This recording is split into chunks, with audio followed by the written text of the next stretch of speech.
Hey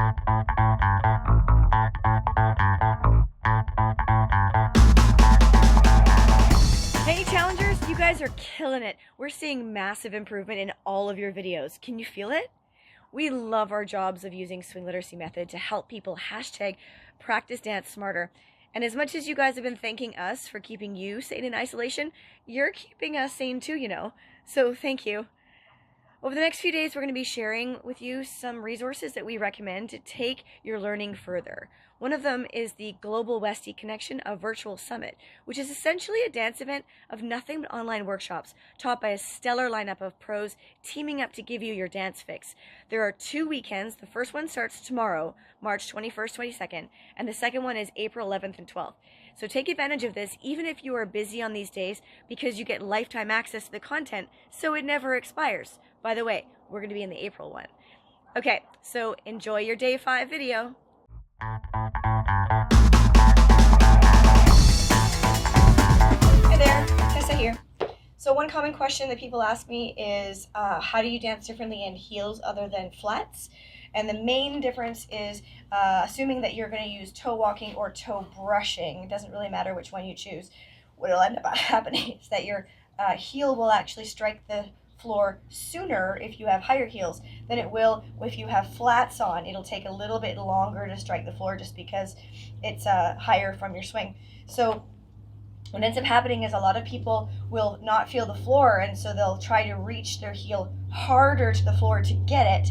And when they do that, they end up flexing their ankle and lifting their toe super high off the floor. So then they get this really ugly leg line. So if you're going to be in flats, make sure that whether you're toe leading or whether you're brushing, don't let the fact that the heel will arrive later bother you.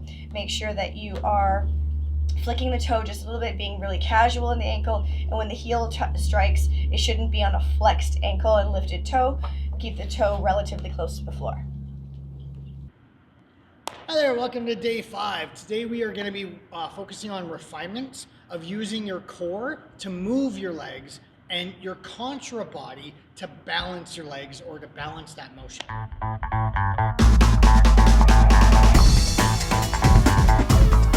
Alright, so our first little warm up here, we just want to isolate our torso twisting. So really making sure that I'm separating right here and not taking my hips with me as I rotate.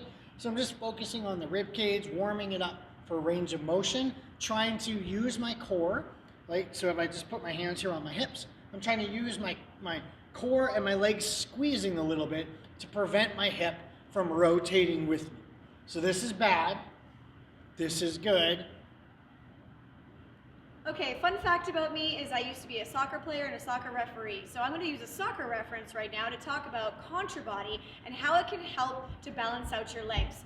So if you look at the way that a soccer player kicks, they wind up in order to create a muscular sequence all the way down the right side to really whip that foot forward so that it can impact the ball. We're going to try to think of the same thing in our dancing, except on a way less powerful level. So in order to kind of warm up those muscles and get them used to that motor pathway, what we're going to do is hang on to a chair or a counter or a bar and swing your whole leg from the hip.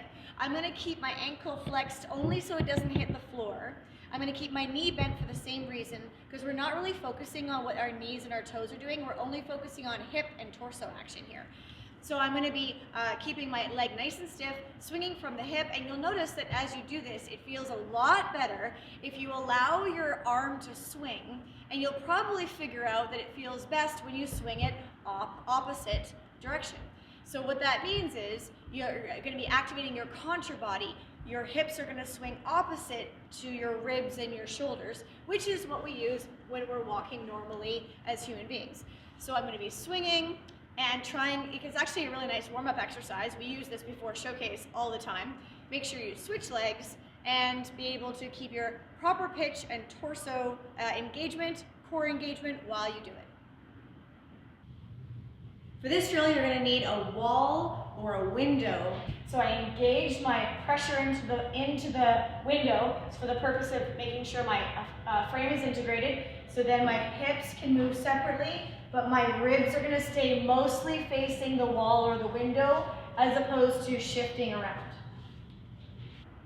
All right, so we're using our contra body when we're walking and in motion, but even when we do stationary things like sticking a foot out, we need some kind of counter. So we're still going to use a bit of that twisting action. So this is a little separation to feel how that works. I'm going to point my foot out to the side in a tendu, then I'm going to lower into my leg, plieing into that side, finishing off with a rotation or a twist. Really, this is what balances out my leg. Then I'm going to reverse that. So untwist, stand up, collect. So out, lower, twist, untwist, up, collect. Then we do it smoothly, so that what ends up really happening is that you see the leg move from the body rather than just my leg moving on its own. Here's a couple more of those fluid actions as I'm going through. And then on the other side, if you're gonna use your arms, that's fine. Make sure that the body's there first and then add the arms second if you want, as opposed to this type of action. In our bead drills, when we're changing these directions, we're trying to avoid this idea of looking like a block and unibodied. So think of it like a dog chasing its tail. You really have to look around the corner. Now, obviously, I don't want you looking down at your butt if that's where your tail was. So just look over the shoulder and really look around the corner before you try and rotate. Or if you think about riding a bicycle or a motorcycle, you'd actually probably take a hand off to look over your shoulder and shoulder check, which causes the whole body to go. So if I'm doing like in my drills here as I'm going through, I don't want to rotate as one block. If I'm rotating, I'm moving forward here, I want to think about the idea, exaggerate, look through that corner and use my body to pull my feet around the corner instead of my feet go. So again, I'm just gonna walk around here and you're gonna see how much I'm exaggerating that rotation. I have my hands out here like this so that you guys can really see how much my torso is twisting here. It's just a visual compared to my hips, right? You don't need to do that part at home, but you can. So as I'm rotating through that, you can really see that separation here versus when I'm walking with a little bit of contra body, then I'm gonna rotate,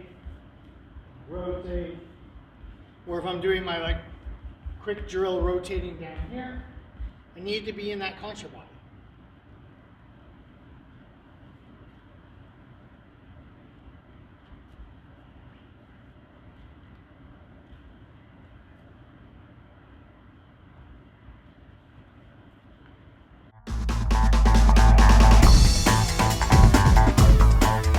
This is one of my favorite drills to show students. It's called Suede Signatures. It comes from Rich Lundeen, who was a West Coast swing teacher in the Seattle area back when I first started dancing, and that was his business name. If you think about it, Suede Signatures. So we're going to be taking our suede and drawing on the floor in order to create and sculpt anything you want. So here's how you do it. You stand on with all your weight on one leg and in a bent knee.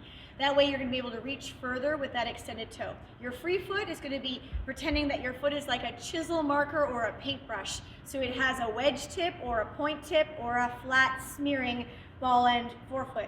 So I'm going to be using all surfaces of my forefoot to be able to draw and sculpt on the floor in all kinds of different shapes. Obvious one is a nice big straight circle, strong leg, pointed toe, and engaged ankle so that I can really point that toe. And I could do that with a smaller circle where I'm bending the knee. I could draw it in and out. I could do circles over here. We could go all the way on this side of the clock, or I can doodle randomly. Try drawing the alphabet. You might have done this if you ever had an ankle injury like I have. And switch sides for balance. Now, something that while you're doing this, as you get a bit more ambitious, you don't have to do it at a certain particular speed, but as you get more ambitious with it, you'll notice that as you want to reach farther or go faster, your arms will naturally want to cantilever in order to help you with your balance. Let them do that. That's your body using natural contra body. So since you're all warmed up in your torso, you might notice that this will happen pretty organically. If you want to test to see if you can do it without your arms, you'll notice that your body will do this automatically now that you're all warmed up, even if you have your arms folded across your chest. So So that's called swayed signatures.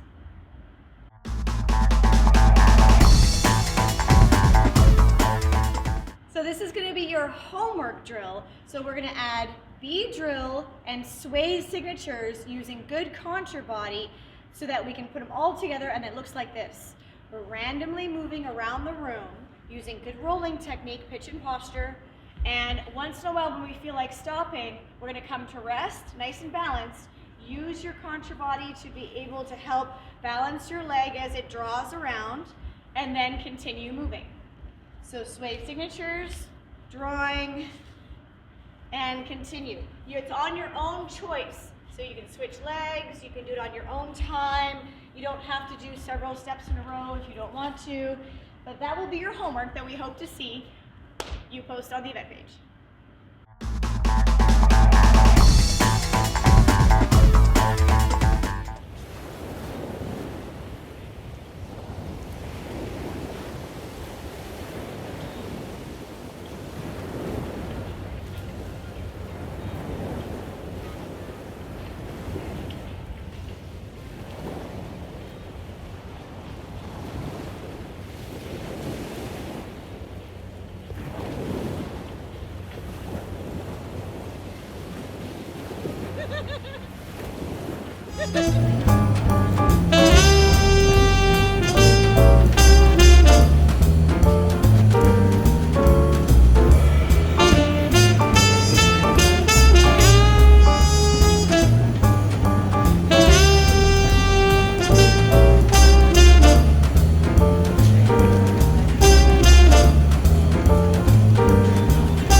It's day 5. Stay healthy, everybody.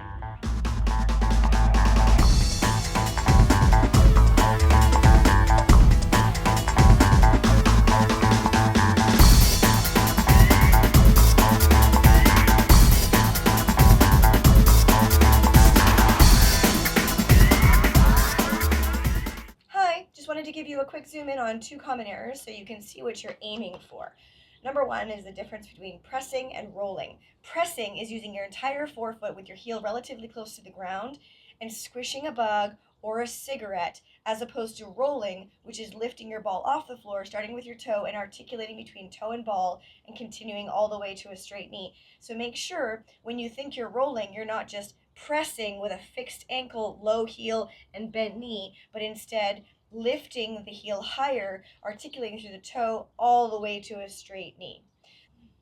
The second thing that a lot of people don't realize that they're doing is cheating with their balls. So remember the sequence we talked about: toe, then ball, then arch, then heel, then knee straight. Well, sometimes the ball gets really excited and tries to race ahead. So just when the toe thinks that it's going to be touching the floor, it changes its mind, lifts up, and then the ball strikes the floor at the same time, if not before the actual toe. So it looks like this, and so the toe pulls up right before the impact, leaving the ball to actually touch first. This is kind of tricky to see, but if you slow down your video, you can see it. So be careful that even though you're pointing your toe at the floor in the air, which is a great strategy for reminding yourself to open your ankle, make sure you're not lifting at the last second and still just doing a press line.